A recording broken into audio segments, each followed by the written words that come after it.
வணக்கம். கிரைம் செய்திகளை வழங்குவதற்காக நான் ராஜலட்சுமி கார்த்திக். முதலில் தலைப்பு செய்திகளை பார்க்கலாம். வீட்டில் இருந்தவர்களை கை கால்களை கட்டி போட்டுவிட்டு 70 சவரம் நகைகள் கொள்ளை. நிலக்கோட்டை அருகே மர்ம நபர்கள் துணிகரம்.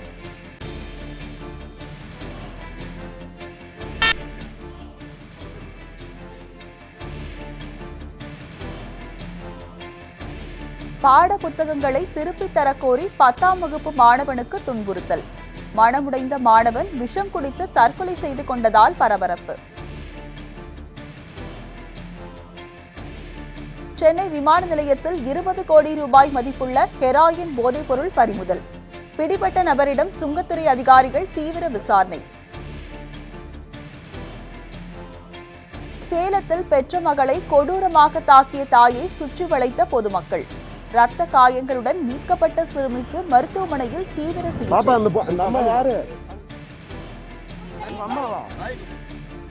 அரசு உதவித்தொகையை பறித்துக் கொண்டு மூதாட்டியை கைவிட்ட மகன். கூலி வேலையில் சம்பாதித்த பணத்தையும் அபகரித்து அனாதையாய் தவிக்கவிட்ட கொடுமை. கன்னியாகுமரி அருகே பிறந்து 3 மணி நேரமே ஆன பெண் குழந்தையை பிளாஸ்டிக் டப்பாவில் வீசி சென்ற கொடூரம். இறந்த சிசுவின் உடலை கைப்பற்றி போலீசார் விசாரணை. ஹைதராபாத்தில் 3.25 கோடி பழைய ரூபாய் நோட்டுகள் பறிமுதல். 9 பேர் கொண்ட கும்பல் கைது.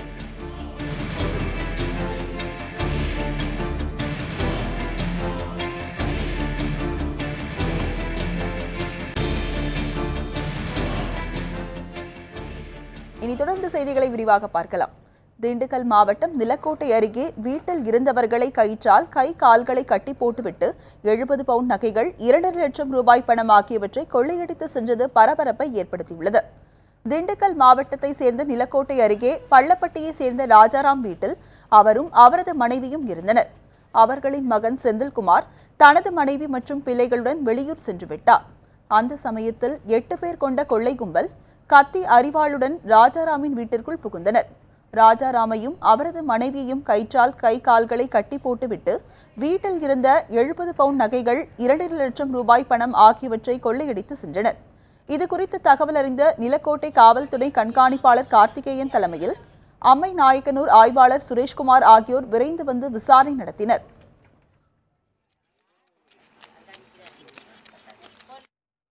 அரசு மாதிரி பள்ளியில் 10ஆம் வகுப்பு படிக்க வந்த மாணவனை பாட புத்தகங்களை திருப்பி தரக் கூறி அவமானப்படுத்தி அனுப்பியதால் மனமுடைந்து நஞ்சு குடித்து தற்கொலை செய்து கொண்டது சோகத்தை ஏற்படுத்தியுள்ளது. சேலம் மாவட்டம் மேட்டூர் அருகே பண்ணவாடியை சேர்ந்த கூலி தொழிலாளி மாதேஷின் மகன் நந்தகுமார் மாங்காடு அரசு 10ஆம் வகுப்பு படித்து வந்தார். 3ஆம் நாளில் ஆசிரியர்கள் அவன் 9ஆம் வகுப்பு தேர்ச்சி பெறவில்லை என கூறி 10ஆம் வகுப்பு பாட புத்தகங்களை திருப்பி தந்துவிடுமாறு கூறியுள்ளனர். இதனால் வீட்டிற்கு வந்த மாணவன் தாயிடம் சொல்லி அழுதுள்ளான்.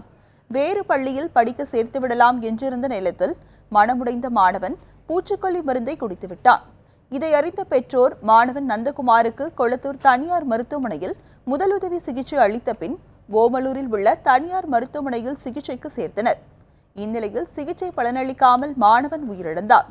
மாணவனின் தற்கொலைக்கு காரணமான ஆசிரியர்கள் மீது நடவடிக்கை எடுக்க வேண்டும் என உறவினர்கள் கோரிக்கை விடுத்துள்ளனர்.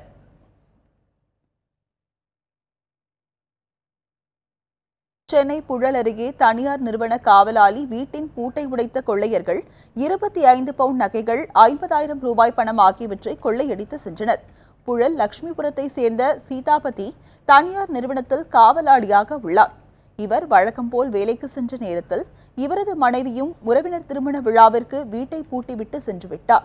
அந்த சமயத்தில் வீட்டின் பின்பக்க கதவின் பூட்டை உடைத்து உள்ளே புகுந்த கொள்ளையர்கள் பீரோவில் இருந்த 25 பவுன் நகை, 50,000 ரூபாய் பணம் ஆகியவற்றை கொள்ளையடித்து சென்றனர். இதுகுறித்து சீதாபதி அளித்த புகாரின் பேரில் செங்குன்றம் காவல்துறையினர் வழக்கு பதிவு செய்து விசாரித்து வருகின்றனர். நான் கல்யாணத்துக்கு போயிருந்தேன். எங்கள் வீட்டுக்காரர் வேலைக்கு போயிட்டு இருந்தார். அதனால் பின்புறம் கதவை உடைச்சி பீரோ திறந்து 25 சவரம் நகை, 50,000 ரூபாய் காசு உடச்சி திருடி எடுத்துன்னு போயிட்டாங்க. போலீஸில் கம்ப்ளைண்ட் கொடுத்துருக்கோம். அவங்க கொஞ்சம் கண்டுபிடிச்சி. தாராபுரத்தில் வணிகரின் வீட்டில் வருமான வரித்துறை அதிகாரிகள் என கூறி சோதனை நடத்திய நபர்கள் 5 பவுன் தங்க சங்கிலி, 2 லட்சம் ரூபாய் பணம் ஆகியவற்றை பறித்து சென்றுள்ளனர். தாராபுரம் சந்தையில் பல்பொருள் விற்பனை கடை வைத்துள்ள தண்டபாணி வழக்கம் போல் கடைக்கு சென்றுவிட அந்த சமயத்தில் வீட்டிற்கு வந்த 4 பேர் தண்டபாணியின் மனைவியிடம் தங்களை வருமான வரித்துறை அதிகாரிகள் என்று கூறி வீட்டை சோதனையிட வேண்டும் என தெரிவித்துள்ளனர். சோதனை என்ற பெயரில் அங்கிருந்த 5 பவுன் தங்க சங்கிலி, 2 லட்சம் ரூபாய் பணம் ஆகியவற்றை எடுத்துக்கொண்டு தாங்கள் கொண்டு வந்த காரில் ஏறி தப்பி சென்றனர். இதுகுறித்து தண்டபாணிக்கு அவரது மனைவி தகவல் அளித்துள்ளார். அவர் வந்து பார்த்தபோது நகையும் பணமும் காணாமல் போனது தெரிய வந்தது. அவர்கள் அளித்த புகாரின் பேரில் தாராபுரம் காவல்துறையினர் வழக்கு பதிவு செய்து வருமான வரித்துறை அதிகாரிகள் போல நடித்து திருடி சென்ற மர்ம கும்பலை தேடி வருகின்றனர். சேலத்தில் பெற்ற மகளை சாலையில் கொடூரமாக தாக்கிய தாயை பொதுமக்கள் சுற்றி வளைத்து பிடித்து போலீசில் ஒப்படைத்த சம்பவம் பரபரப்பை ஏற்படுத்தியுள்ளது. சென்னை திருமுல்லை வாயிலை சேர்ந்த மமுதா என்ற பெண் தனது 10 வயது மகள் ஹாஜிராவுடன் சேலம் அரசு மருத்துவமனையில் உறவினரை பார்க்க சென்றுள்ளார். அப்போது சாலையில் திடீரென தனது மகள் ஹாஜிராவை கண்மூடித்தனமாக தாக்கிய அவர் தலையை பிடித்து அருகில் உள்ள சுவரில் அடித்துள்ளார். இதனை கண்டு அதிர்ச்சியடைந்த பொதுமக்கள் அந்த பெண்ணை பிடித்து போலீசில் ஒப்படைத்தனர். இரத்த காயங்களுடன் மீட்கப்பட்ட சிறுமிக்கு சேலம் அரசு மருத்துவமனையில் சிகிச்சை அளிக்கப்பட்டது. பெற்ற மகளை தாயை கொடூரமாக தாக்கியது அதிர்ச்சியை ஏற்படுத்தியுள்ளது. அந்த பொண்ணு என்னமோ கேட்டிருக்குது. கேட்டதுக்கு இது வாங்கி தர மாட்டேன்னு சொன்ன உடனேயுமே கீழே இருக்க கருங்கல்ல எடுத்து வாயாக குத்துனுச்சு. குத்துனோடனையுமே நாங்கள் எல்லாம் ஓடிட்டோம். ஓடினோடனையுமே கீழே முட்டியில் பிடிச்சி தள்ளி விட்டுச்சு. தள்ளி விட்டோன்னே முட்டியில் காயாகி ரத்தம், பயங்கர ரத்தம் வந்துருச்சு. நாங்கள் வேறு என்னமோ ஆக்சிடென்ட்னு நினச்சிட்டு தான் நாங்கள் எல்லாருமே ஓடினதே. ஆக்சிடென்ட்னு நினச்சி தான் பாலத்துலேருந்து கீழே உளுந்துருச்சாட்டிருக்கு அந்த பொண்ணுன்னு சொல்லிட்டு தான் எல்லாருமே ஓடினோம். ஓடி போய் பார்த்தா தான் தெரியுது இந்த அம்மா பிடிச்சி அப்படி அடிச்சிருக்குது. திருவாரூர் மாவட்டம் மன்னார்குடி அருகே ஏடிஎம் ரகசிய எண்ணை கேட்டு கூலி தொழிலாளியிடம் 1,17,000 ரூபாய் நூதன முறையில் மோசடி செய்யப்பட்டுள்ளது. மன்னார்குடி அருகே உள்ள தென்பாதியை சேர்ந்த ரேவதி என்பவரிடம் தொலைபேசியில் பேசிய ஒரு பெண் அவரது ஏடிஎம் கார்டின் 13 இலக்க எண் மற்றும் ரகசிய எண்ணை கேட்டு பெற்றுள்ளார். இதனையடுத்து அவரது வங்கிக் கணக்கில் இருந்து 1,17,000 ரூபாய் அளவுக்கு பொருட்கள் வாங்கப்பட்டு முறைகேடு நடைபெற்றுள்ளது. இது பற்றி பொதுத்துறை வங்கி அதிகாரிகளிடம் முறையிட்ட ரேவதி முறைகேடுகளில் ஈடுபட்டவர்கள் மீது கடும் நடவடிக்கை எடுக்க வேண்டும் என கோரிக்கை விடுத்துள்ளனர். இந்த சம்பவம் குறித்து காவல்துறையினர் விசாரணை நடத்தி வருகின்றனர். தேனி மாவட்டம் பெரியகுளம் அருகே அரசு வழங்கும் உதவித்தொகையை வாங்கிக் கொண்டு மூதாட்டியை மகனை அனாதையாய் விட்ட அவலம் நேர்ந்துள்ளது. தேனி மாவட்டம் பெரியகுளம் அருகே சருத்துப்பட்டியை சேர்ந்த சின்னத்தாய் அரசு வழங்கும் 1000 ரூபாய் உதவித்தொகை பெற்று வருகிறார். தமிழக அரசு இவருக்கு 3 சென்ட் இலவச வீட்டுமனை பட்டாவும் வழங்கியுள்ளது. இதே ஊரில் குடியிருந்து வந்த இவருடைய தம்பி ராஜுவின் மகன் பழனிசாமி சின்னத்தாயின் மாதாந்திர அரசு உதவித்தொகை, கூலி வேலை செய்ததில் கிடைத்த பணம் அனைத்தையும் வாங்கிக் கொண்டார். சின்னத்தாய்க்கு உடல்நல பாதிப்பு வந்ததை அடுத்து பழனிசாமி தன் குடும்பத்துடன் ஊரை காலி செய்து தேனி மாவட்டம் உத்தமபாளையத்திற்கு குடிபெயர்ந்துள்ளார். இந்த பாட்டியினுடைய பணம் 35 ரூபாயிலிருந்து ஓஏபி 35 ரூபாயிலிருந்து இன்னைக்கு 1000 ரூபாய் வரைக்கும் பல வருஷமாக ஓஏபி பணத்தெல்லாம் வாங்கிக்கிட்டு இந்த பாட்டிக்கு சேர வேண்டிய சொத்தையெல்லாம் விற்றுப்புட்டு இந்த பாட்டி அனாதையை விட்டு போன அந்த ராஜு மகன் பழனிசாமி என்பவரை உடனடியாக காவல்துறை நிர்வாகமும் மாவட்ட ஆட்சி நிர்வாகமும் எங்கே இருந்தாலும் தேடி பிடிச்சு அந்த ஆளை கைது செய்து கடுமையான நடவடிக்கை எடுக்கணும் அப்படின்னு கேட்டுக்கிறான். இது சம்பந்தம் கன்னியாகுமரி அருகே பிறந்து 3 மணி நேரமே ஆன பெண் குழந்தையை பிளாஸ்டிக் டப்பாவில் வீசி சென்ற கொடூர சம்பவம் குறித்து காவல்துறையினர் விசாரணை நடத்தி வருகின்றனர்.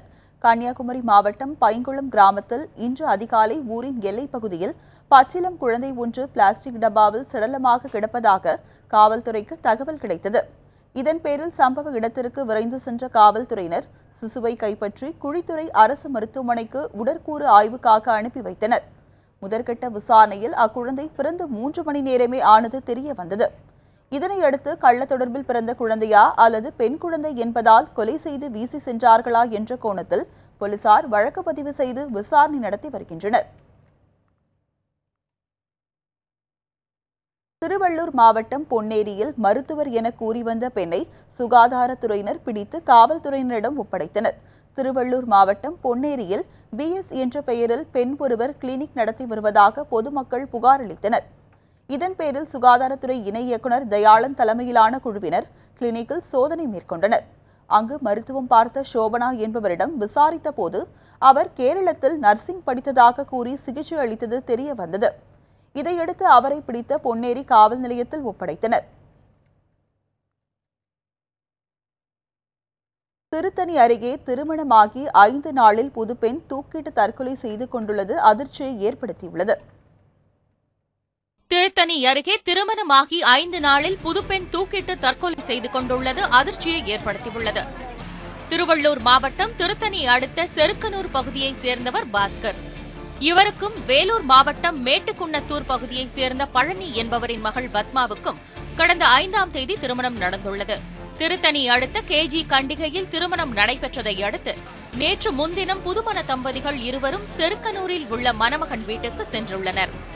காலையில் பத்மா குளித்துவிட்டு தனி அறையில் உடைமாற்றுவதற்காக சென்றுள்ளார். வெகு நேரம் ஆகியும் கதவு திறக்காததால் மணமகன் வீட்டாரும் மணமகளின் தாயாரும் கதவை தட்டியுள்ளனர். அறையின் கதவை உடைத்து சென்று பார்த்தபோது பத்மா புடவையால் தூக்கிட்டு தற்கொலை செய்து கொண்டது தெரியவந்தது. அவரை உடனடியாக மீட்டு சோளிங்கர் அரசு மருத்துவமனையில் சேர்த்தனர்.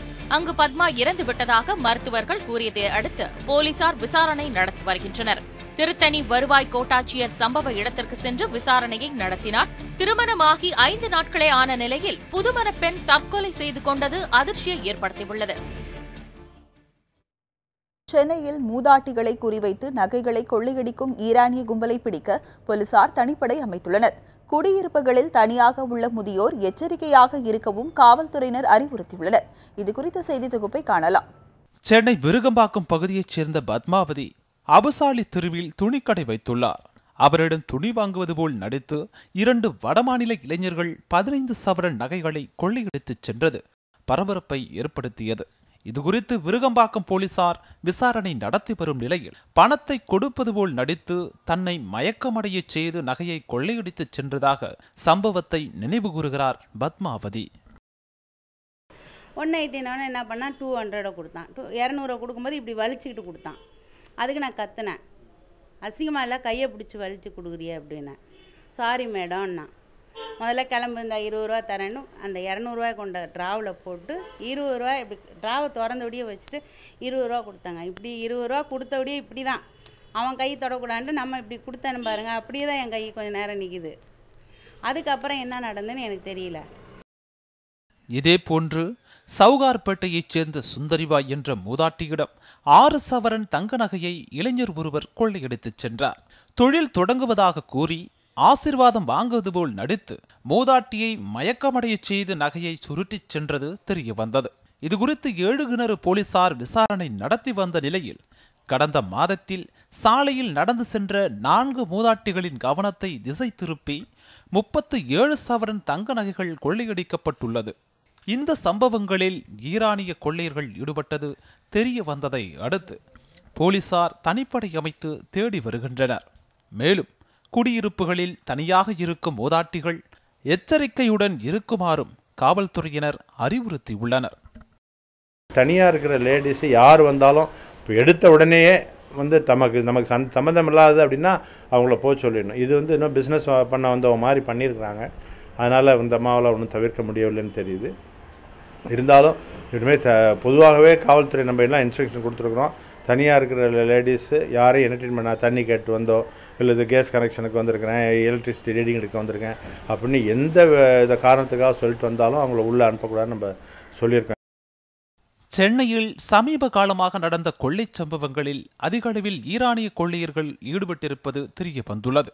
இதனையொட்டி கடந்த 2013ஆம் ஆண்டு கைதான ஈரானியர்களின் படத்தை அனைத்து காவல் நிலையங்களுக்கும் அனுப்பி போலீசார் விசாரணை நடத்தி வருகின்றனர். காவலர்களும் உஷார்படுத்தப்பட்டுள்ளனர். இருப்பினும் முதியோர்களை குறிவைத்து நடத்தப்படும் இதுபோன்ற கொள்ளைச் சம்பவங்களுக்கு காரணமானவர்களை கண்டறிந்து காவல்துறையினர் தகுந்த உறுதியான நடவடிக்கை எடுக்க வேண்டும் என்பதே சென்னை மக்களின் கோரிக்கையாக உள்ளது. மூதாட்டிகளை குறிவைத்து நகைகளை கொள்ளையடிக்கும் ஈரானிய கொள்ளையர்கள் காவல்துறையினருக்கு சவாலாகவே உள்ளனர்.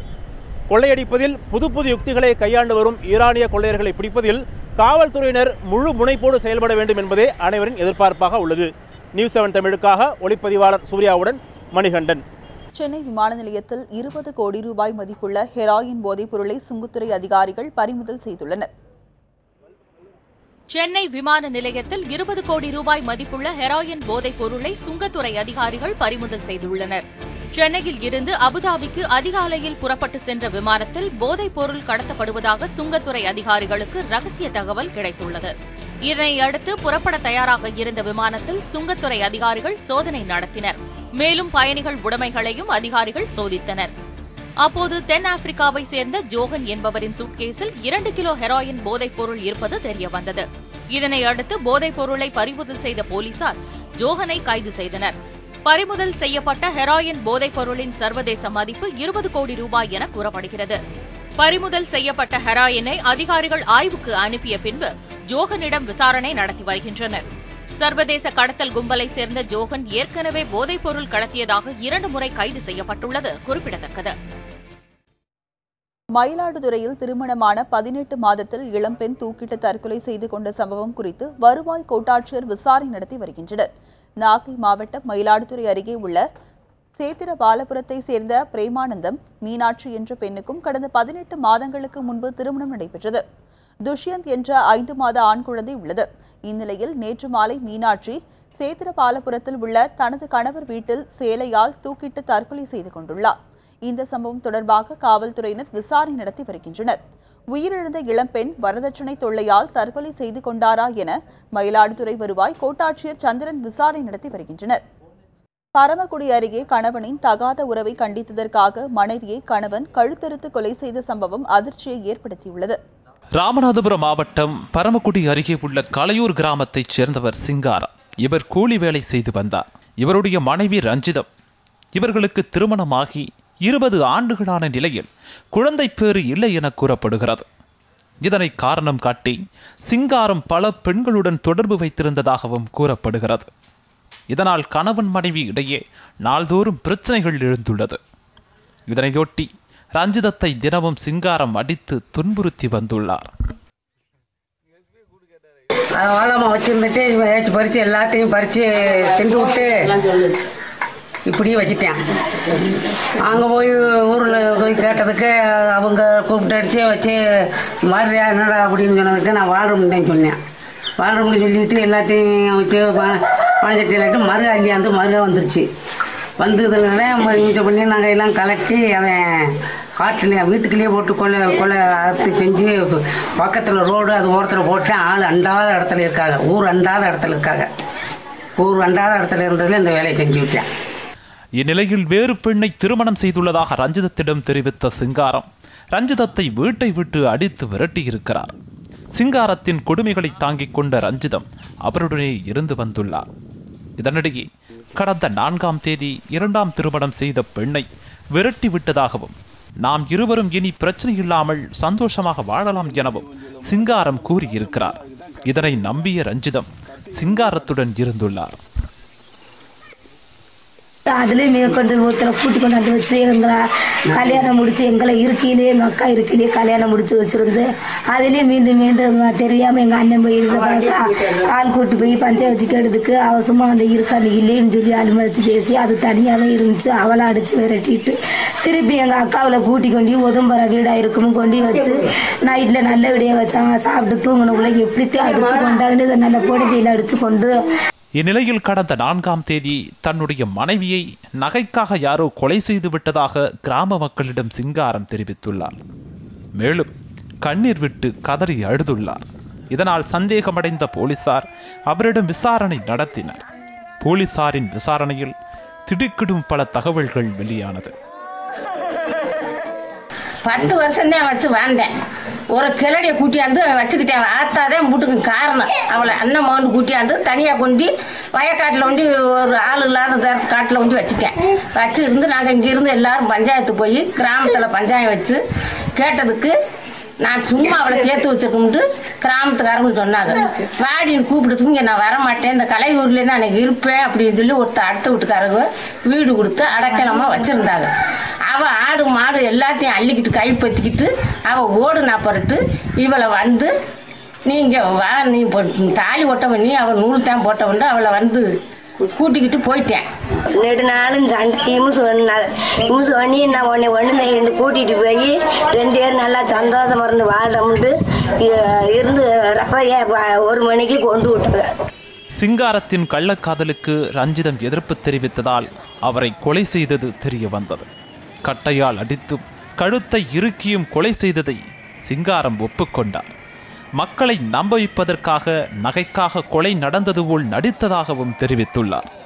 அவரை கைது செய்த போலீசார் விசாரணை நடத்தி வருகின்றனர். தாமோதரன், நியூஸ் 7 தமிழ், பரமக்குடி.